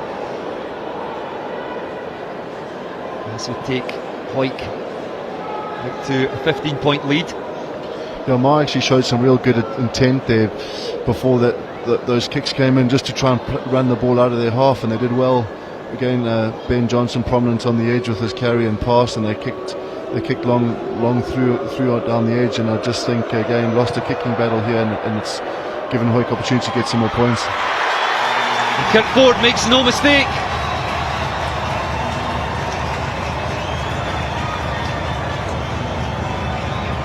Struck that one sweetly. Another penalty for the Hawick fullback, and Hawick do have their 15 points advantage. So Marr need 3 scores in the space of about 11 minutes if they're going to rescue the situation here and lift the Scottish Cup. So advantage very much to Hawick. Jay Linton takes that from the restart, like Hawick number 8.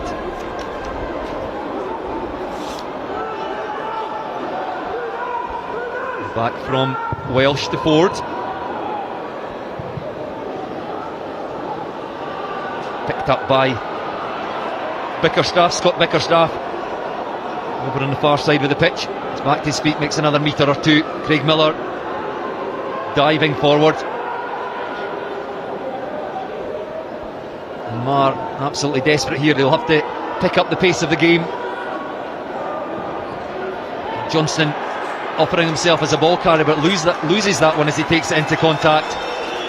Knock on by Marr, and it will be a Hawick scrum.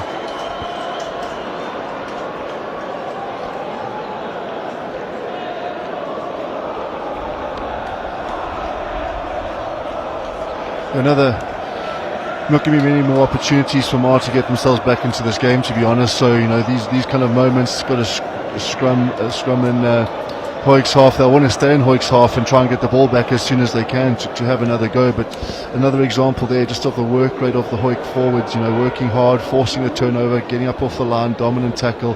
Just been really impressed with the work rate and the effort and the physicality of these Hawick forwards as a pack, throughout the game, and it started to show in the second half. They've really kind of upped the tempo and intensity.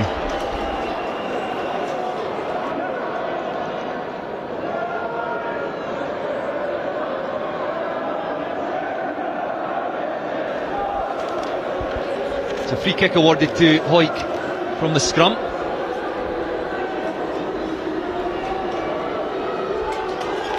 Taking their time over everything now, Hawick. Kirkford sends that one as high and as far as he can. Ingles kick charged down, bounces kindly for the Marr fullback. Well, in fact, no, the referee said it was knocked on and then picked up by a man in front. So penalty awarded to Hawick, and again Sean Muir just points at the posts.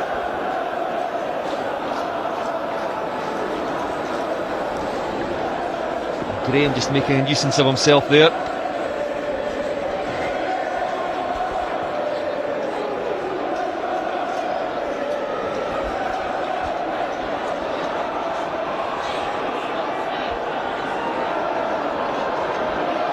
So Hawick, unsurprisingly, taking their time over this kick, just looking to run the clock down. 8 minutes left here at BT Murrayfield. And I think this could well be the final nail in the Marr coffin. If the Hawick fullback was to put this one between the uprights. Yeah, I think Hawick, you're right. They're just slowing it down. Happy to take the points. Just a bit more scoreboard. Just keep that scoreboard ticking over and just take it even further away from Marr. Something that stood out to me in the second half was just the big players in the Hawick team really standing up in the second half and performing really well when they had to and when it counted. Up go the flags. Yet again, Kirkford, just the one miss, unable to convert his own try, in fact.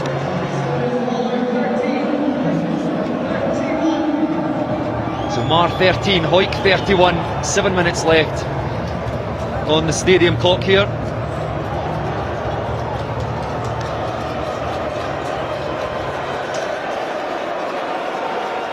Both sides making changes now, ensuring that everybody gets a chance on the BT Murrayfield pitch. Good chase there by Ben Johnston, but got his timing a little wrong, I think. Tackled the man in the air, as what the referee is indicating. It's Stuart Graham, the Hawick blindside, the man that took that, taking a bit of a knock, just getting some treatment. Yes, a really good take there actually by Stuart Graham under pressure. Just brave, getting up, winning the contest in the air, and then the Marr plan, just not quite allowing him to land before he takes that ball. A bit harsh. It's tough on that.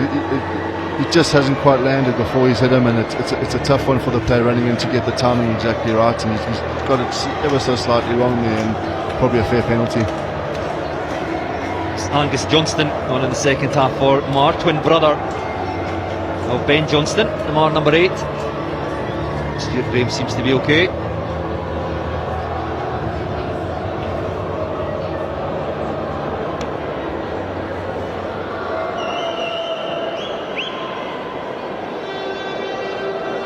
Indicates time back on. Look forward. Just send this into touch, away over on the far side. Midway between halfway and the Marr 10-metre line. And can Hawick put the icing on the cake with a fourth try?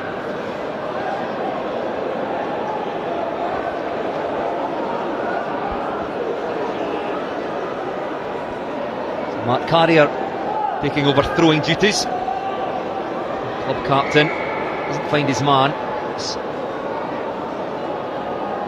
not straight, in fact. So Marr scrum.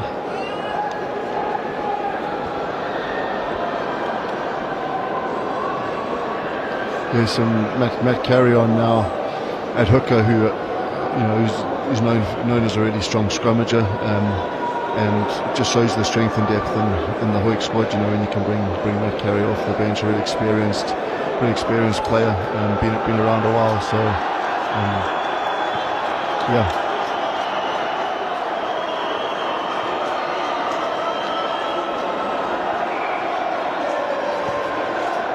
The referee not happy with that scrum. Will just reset. Yep, and that's a bit like what I'd said earlier. Like, you can see Sean trying to get a bit of dominance there, and potentially walking up on that left hand side a bit, and it just their scrum turn. They're definitely attacking the tight head side of the Marr scrum. That's probably trying to get away from Gordy Reid, who's a very strong looser on the other side. They're just not really allowed to walk it around. The ref want to see them going square and straight to give them any reward.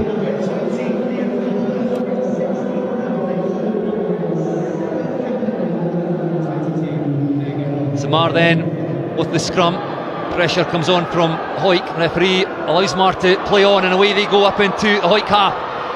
Tackle made at the back and knocked on by Marr. Scrappy kick, and up goes the assistant referee's flag on the far side. I think the referee says the first infringement, knock on. Just having a look at that. It was picked up by Johnson at the back and fed under pressure, for support on the inside, and the tackle made by Charlie Welsh.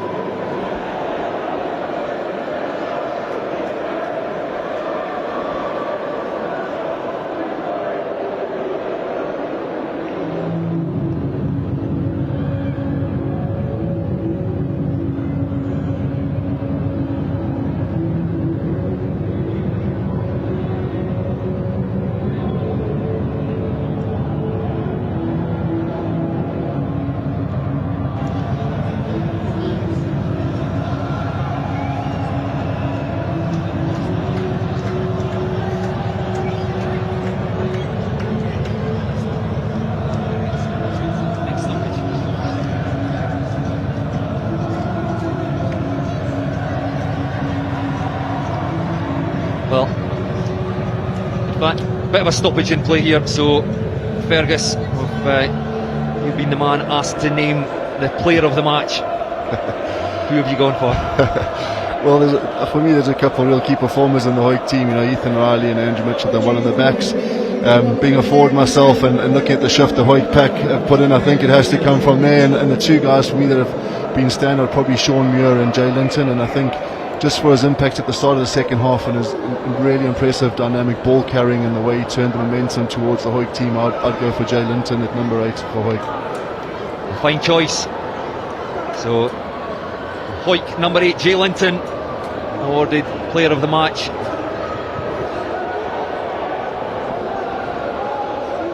Declan Lightfoot on there, managed to somehow control the ball at the second time of asking as it came back from the scrum. It's still in Hawick's possession, and they'll just look to run the clock down. 3.5 minutes left here. Marr 13, Hawick 31. Hawick with both hands firmly on the Scottish Cup. It's Kirkford again with that educated right boot, sends the ball up over halfway. Back come Marr, just looking for spaces. Left wing Scott Bickerstaff can't find a way through. It's been solid Hawick defence all afternoon. Swept away by Baird, out to Sturgeon. Again, Baird to Sturgeon once more. Hawick defence holding firm. He's conceded the one try this afternoon. Conor Bickerstaff going over. 12 minutes or so ago, Marr been unable to build on that. Matt Carrier with the tackle, into the hands, can't steal that one, and Johnston, Angus Johnston, makes another 2 or 3 metres for Marr. Colin Sturgeon once more just drops the ball off to one of the big Marr forwards, stopped in their tracks by that Hawick defence. Sean Muir makes the tackle for Hawick. Just inching their way forward. In come the hands again from Hawick. Is that Graham? Maybe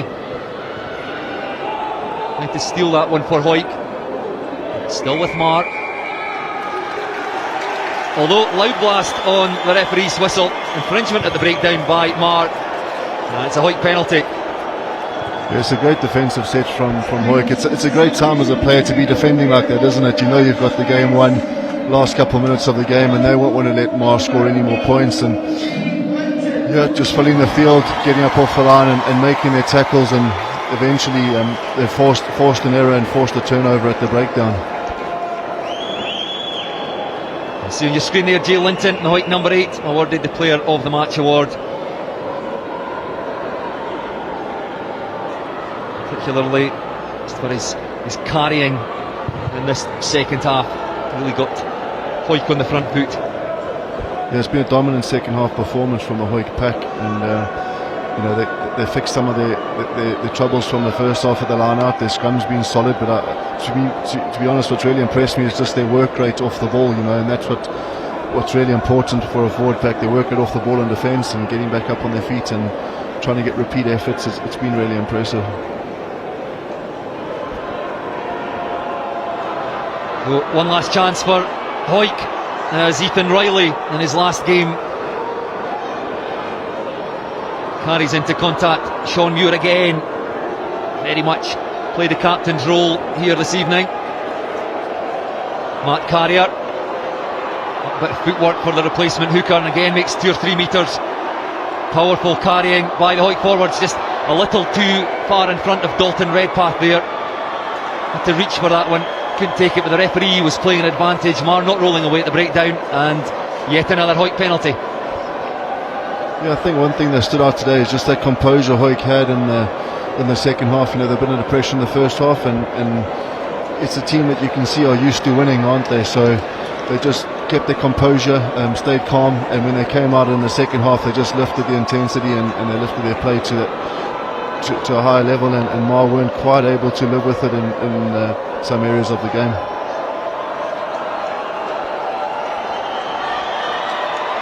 Well, the stadium clock has ticked over the 80-minute mark, and Hawick will finish this game with another penalty kick at goal.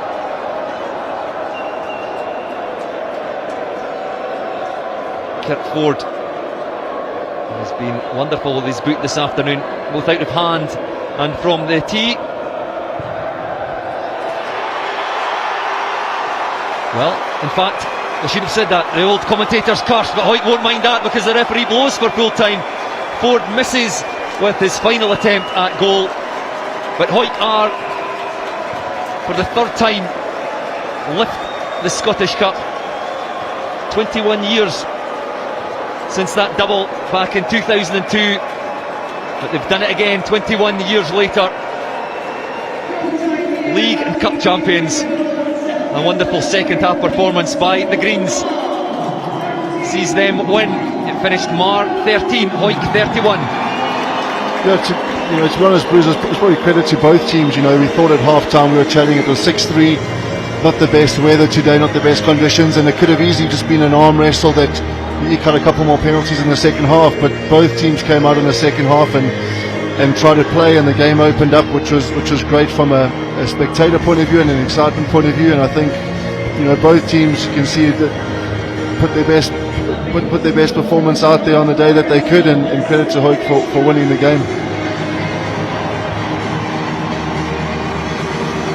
Here we go then, the first try from the kick wasn't taken cleanly at the back by Marr, kicked through by Ronan McKean. He was chased by two Marr players, but he had enough gas to get himself over for the first try, and that really was the score that turned the tide in Hawick's favour. Yes, it was. The game was really tight up until then, and we did just think that the kicking game was going to be a real key part of it. And the contestable kicking game in the modern game is so important, and that just shows an example of team not securing the ball in the air in that contest, and the opposition taking advantage. And that first try just opened up the game, didn't it? And from then it was a bit of a different game after that try. Here's the second try. Kicked through, charged down by Graham, threw his body at it, and it bounced kindly for Hawick hooker Fraser Rennick as he went over under the posts. Yeah, and that's just the selfless work that you expect your loose balls to do in a game like this. Stuart Graham chasing a kick. Fraser Rennick is a hooker. He's got to go through the scrums and the set piece throughout the game, but they just had numbers around the ball there, didn't they, Hawick? And so when the opportunity did come and they charged it down, they were able to capitalise and go and score. And the third try for Kirk Ford went through the hands of the Hawick backline, and Ford just straightened.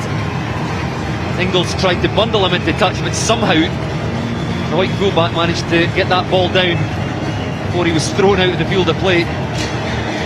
Yeah, there was a long build up to that try, and it started with the line out just on the 22, on Marr's 22-metre line, and I think that was the one passage of play in the game where it highlighted what Hawick can do if they hold on to the ball. In the first half that they tried to get their game going and they knocked on the ball and they made a few mistakes, but that must have been 10-12 phases plus on that specific attacking set, and you could just feel the pressure building, and it felt like they were going to score.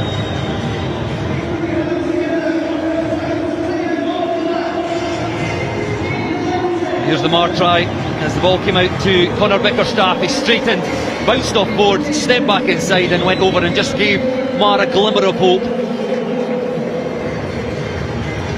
Yeah, again, that just kind of shows what Marr can do. When they keep the ball and they brave and they back their attack and they try and get the ball into space, and they found a bit of space a little bit wider out there, and that build up, and it just shows that the skill and what they can do on attack when they do have a go.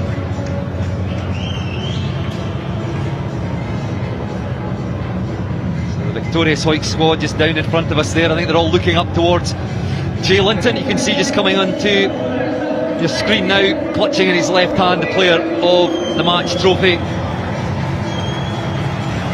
Yes, I thought Jay Linton was superb today. He's a really dynamic ball carrier, isn't he? He looks really athletic, and he has a high work rate, but he's just a good ball carrying aid that links well, and he's comfortable in those wider channels, and at times he had to come in a bit closer to carry into some heavy traffic, and he did it really well. And I felt at the start of the first half he started to get some really good go forward with his carries and just started to shift the momentum and get Marr on the back foot along with the rest of the Hawick pack.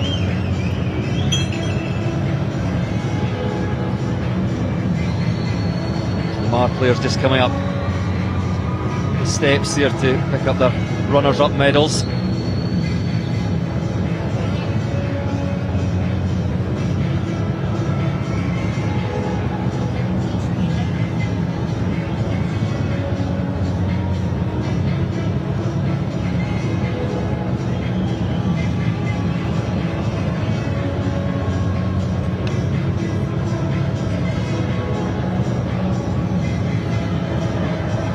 Marr certainly played their part. They led by 6 points to nil at 1.63. They led at half time. I don't think any of us would have predicted quite how the second half went.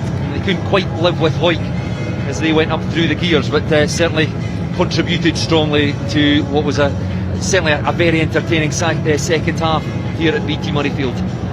Yeah, I think you can see Marr came in well prepared, and they had some plans to try and disrupt Hawick's line out, which they did really well at the start of the game. And I think they had a really good kicking game in that first half. Though Colin Sturgeon just kicked well. They found space in behind Hawick, and they managed to get some good territory in the first half and force a few mistakes from Hawick. And it just seemed in the second half that they couldn't quite get that kicking game going, and they made a few mistakes. You know, that charge down try that Fraser ended up scoring from was an example. They didn't quite get their kicking game going, but I think it's more a case of crediting Hawick for how they turned up in the second half and just lifted their game and got the basics right, fixed their line out, and their pack started to take a bit of control up front just with their work rate and their effort and their ball carries, and they started to get more gain line, and when they started winning the gain line and getting good go forward, you could just see it was harder and harder for Marr to contain them and keep them out. The last of the Marr players just going through, and then Hawick players will come up to lift the Scottish Cup. And one thing we didn't mention was their defence of the Bill McLaren Shield. I think that will be the 24th time they have defended it. They won it way back in March 2022. It's quite incredible run of victories. Just the one draw in that period they drew in the first game of the season against Selkirk, but it really is a very strong Hawick squad that they've built. Yes, it is. You know, and you look across their squad, they've got some very good players there. You know, a guy like Fraser Rennick has played for a number of years played Super 6. He was at Melrose, got success there. And if you look closely across their team, they've got good players in key positions. But it's always a special thing about Hawick that you always see is how many of the boys are local from Hawick and how many of them have played for Hawick their whole life. And I think that's one of the things probably is that they've got a lot of players that are really loyal to Hawick and end up staying at Hawick when they potentially could go play somewhere else, and they've got a really good squad. And probably also got to mention Matty Douglas, the coach. You know, he's a young coach. He's had a great season. He came in last year and he's doing well, and he's found a way to get the best out of his players, and they've been really consistent this year, which isn't always easy. But you know, watching them today, and I haven't watched them much this season, you can see why they've been winning consistently this whole year with the work rate of the forwards and the defence as a team. That they defend really well, they work really hard for each other, which is really the basis for a successful team. That hard work, that selfless work for each other, and being able to defend really well collectively as a team.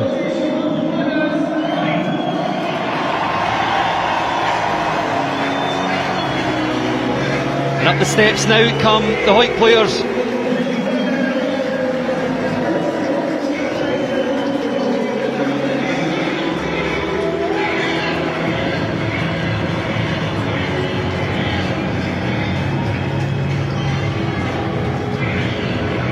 Stands down below us, filled with jubilant Hawick supporters, and a great turnout here at BT Murrayfield. Smiles on the faces of the Hawick players as they come up the steps. I also think it's worth mentioning David Young, the ref. I thought he actually had a good game today. You know, it's often these big games where you don't notice the ref that much that you realise he's actually gone about his business and had a good game. And he had a couple of testing moments early on in the game and at other times, and I thought he handled himself really well. And you know, JP Doyle's works really hard with the refs to try and get them to be player centred and not be the central attention of the game. And I thought he actually did well today and contributed to the quality of the game.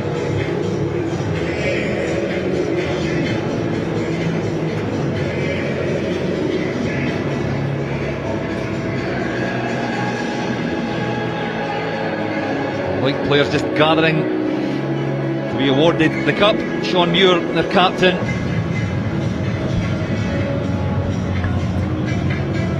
will be the man to lift the trophy.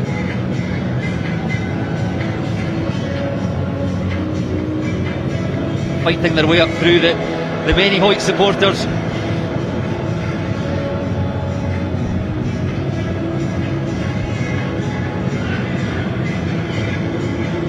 The weather didn't play ball. We thought in that first half that perhaps it was going to put a bit of a dampener on the game, but it really sparked into life in the second half. Hawick worthy winners,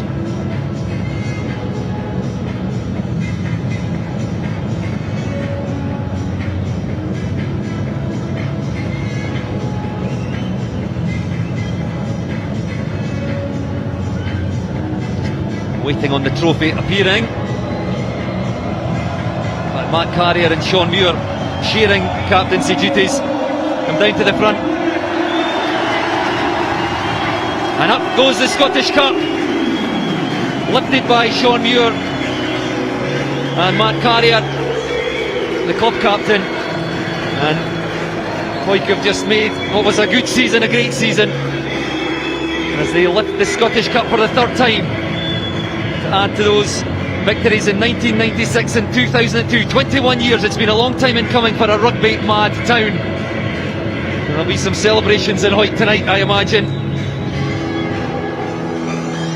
Yes, I mean, winning becomes a bit of a habit, doesn't it? And you could just see, you know, they've had a lot of success this season. They've won a lot of games, and they're a team that knows how to win. And yeah, it's great to see for Hawick. I'm sure there'll be a lot of really happy people down in Hawick. And like you said, you know, the first time this cup's been played for in a few years with COVID and everything else. But it's great, and they'll be so determined to come out here and win that double, because they'll be fully aware of the history. You know, all those Hawick guys, they'll know when last they won the cup, they'll know when last they won the double, and they would have been determined to go and kind of put their stamp on it and make their own history as a team for the 2022-23 season, which is great for them, and it's great for Hawick and everyone involved in the club and the town.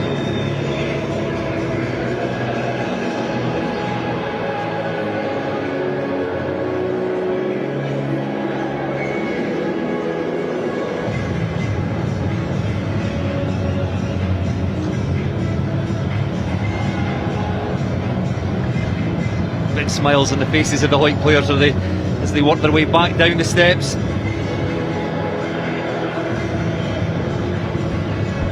Breaking the applause of the sizable Hawick crowd here. Marr supporters certainly played their part as well. Noisy off to our left here. Go home disappointed, but they certainly enjoyed the first half of the match. Hawick players just heading out onto the pitch for one last lift of the Scottish Cup. Jay Linton there, the player of the match, is making his way up to the left of your screen. Again, Matt Carrier and Sean Muir with hands on the cup.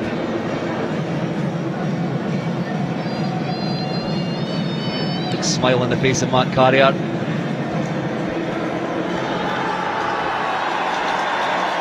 And up it goes. So Hawick do win their league and cup double. With a wonderful second half performances. 3 tries, 4 penalties, and 2 conversions from the boot of Kirk Ford, who scored 16 points today. Tries for Ronan McKean, Fraser Rennick and Kirk Ford.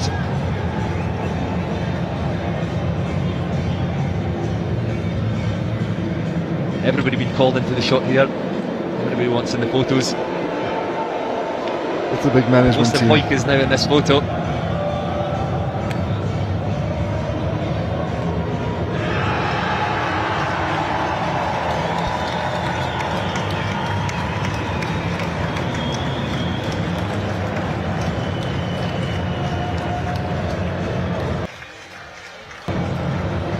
So that's us then. 7 finals here at BT Murrayfield, between here and the Dam Health Stadium this afternoon. Started at 10 o'clock in fact, and that's us just finishing at 8 o'clock. It's been a long old shift. Congratulations to everybody who's played here today, particularly those who have lifted trophies here. I hope you've enjoyed our coverage from all of us here at BT Murrayfield. Thank you for watching.